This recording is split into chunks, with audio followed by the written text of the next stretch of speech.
warahmatullahi wabarakatuh. Perkenalkan, nama saya Naila Diva Salsabila Ritonga dari kelas 10-6 Farmasi.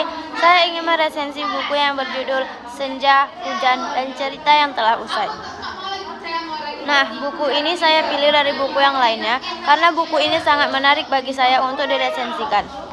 Judul buku Senja, Hujan, dan Cerita yang Telah Usai. Penulis Boy Chandra. Tahun terbit 2015. Penerbit Media Kita. Jumlah halaman 239. Ukuran buku 19 x 13 cm. Di dalam buku yang ditulis Boy Chandra ini, secara tersirat menyampaikan kepada pembaca bahwa setiap kita boleh berwisata ke masa lalu dan kenangannya. Namun, bukan berarti kita berhenti di masa lalu tersebut. Kita harus kembali bangkit, dan masa lalu itu membuat kita untuk melangkah dan merubah diri ke versi yang jauh lebih baik.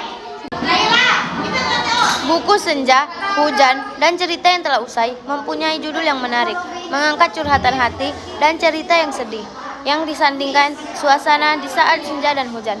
Buku ini dibuat untuk semua orang yang telah melukai dan dilukai sehingga ia terjebak dalam dan merasa bersalah dan kesulitan untuk melupakan cerita yang telah usai.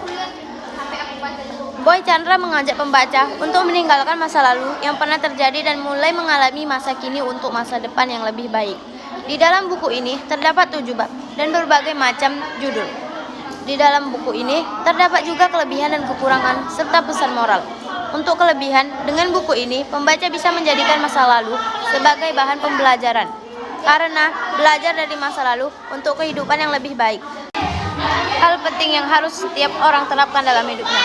Bukan berarti kita harus melupakan masa lalu, tetapi kita harus belajar dari masa lalu itu sendiri. Bukan hanya bergaul ria dengan keadaan, tetapi kita harus menyelesaikan permasalahan yang membuat kita galau itu.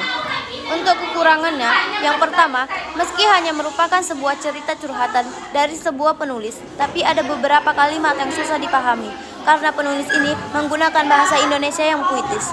Buku ini akan terasa mendayu-dayu karena narasi yang begitu puitis dari awal hingga akhir tulisan. Untuk pesan moralnya yang saya dapatkan dari buku Senja, Hujan, dan Cerita yang Telah Usai. Kita bisa belajar untuk merelakan, belajar berhenti membenci keadaan diri dan juga takdir, dan masih banyak lagi. Semua pembelajaran itu kita dapat dari buku tersebut. Baik, mungkin sedikit dari resensi buku yang berjudul Senja, Hujan, dan Cerita yang Telah Usai. Terima kasih, saya Naila Diva, pamit undur diri. Wassalamualaikum warahmatullahi wabarakatuh.